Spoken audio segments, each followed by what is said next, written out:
Desde muy joven se me inculcó la idea de que cualquier joven encapuchado en acción de protesta pacífica o no era equivalente a un vándalo, y con el pasar de los años esta perspectiva general se me hizo más y más evidente. Y es que en un país el colectivo conocido como la juventud suele ser la voz del cambio y el progreso, progreso al que naturalmente se opone resistencia. Pero en Colombia esta resistencia es casi un rechazo, ni siquiera por el mensaje que muchas veces ni se intenta comprender, sino por el mensajero que lo comparte, ignorando las hazañas que ha logrado la juventud en un país azotado por una larga guerra interna que marcó a muchos, y que gracias a los jóvenes y sus movimientos activistas se logró establecer un marco para comenzar un verdadero cambio.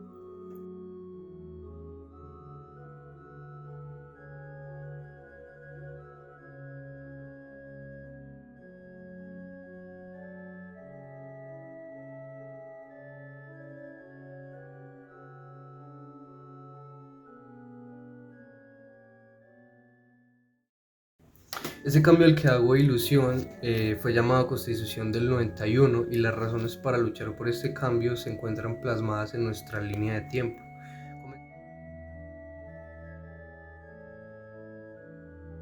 Comenzando por el clientelismo. El clientelismo es conocido como el intercambio de favores entre altos mandos del gobierno. Es algo que siempre ha estado en Colombia, ya que desde que nos dejaron los españoles, se podría decir que aquellos que se quedaron en el poder fueron los miembros de familias ricas y a su vez los amigos de esas familias ricas, por lo que de alguna forma el clientelismo siempre ha estado presente en nuestra política y en la estructura de esta.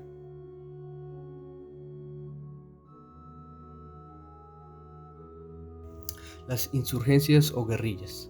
En Colombia las guerrillas surgieron por dos principales razones.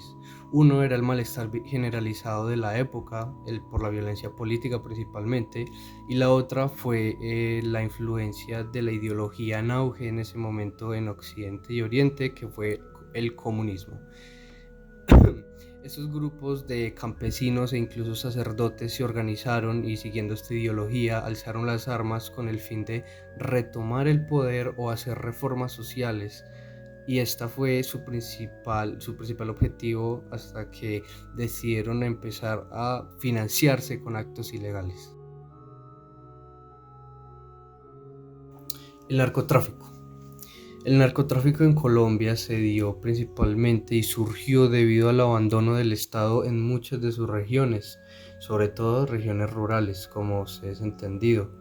Este es el signo de Colombia, es por lo que más se le conoce, y es casi como una carga que se ha tenido a lo largo de toda su historia, ya que este es uno de los flagelos que más lo ha afectado, potenciando todas sus desvalías, todos sus problemas, financiando a grupos terroristas y grupos ilegales en contra del Estado. Este fue uno de los mayores peligros a nivel internacional también, siendo tachado Colombia como un problema a nivel mundial.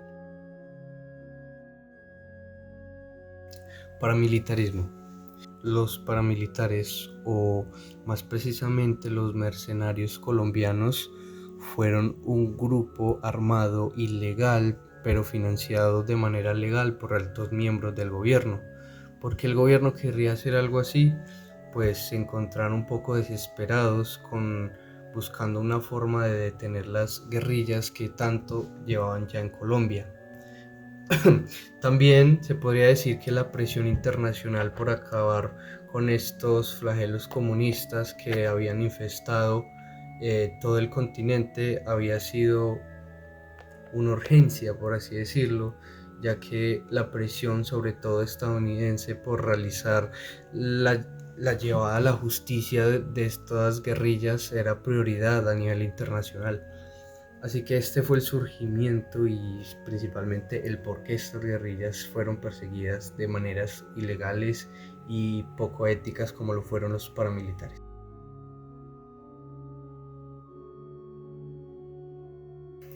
Y por último llegamos al que es para mí el jinete del apocalipsis más perjudicial para Colombia, y este es la corrupción. La corrupción quizás no ha sido el problema más violento que ha tenido Colombia, pero sin dudas ha sido el más agravante para los demás, el que ha potenciado todos los otros puntos negativos y el que ha desangrado lentamente a la nación a lo largo de todos sus años. Por esto y muchas cosas se podría decir que la corrupción no solo ha sido fatal para países como Colombia, sino también para países como Venezuela y muchos otros países del mundo.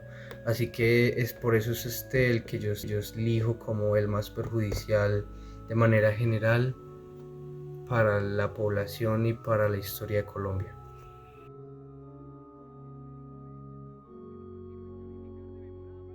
Fue de la Colombia representada en estos queridos 74 colombianos, liberales, conservadores, de la Alianza Democrática M19, de Salvación Nacional, de la Unión Patriótica, del EPL, Quintín Lame y PRT, cristianos, indígenas, políticos y obreros, ricos y pobres, capitalinos y provincianos, intelectuales, campesinos, exguerrilleros, Colombia entera en el recinto de las más ponderadas deliberaciones, todos igualmente preocupados, todos igualmente bien intencionados, todos igualmente patriotas, produjeron un resultado de enorme beneficio, la posibilidad saludable de la paz.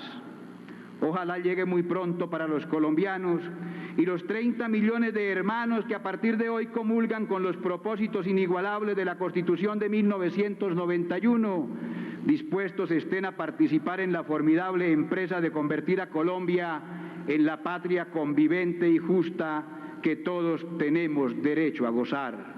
Que así sea por la grandeza de Colombia.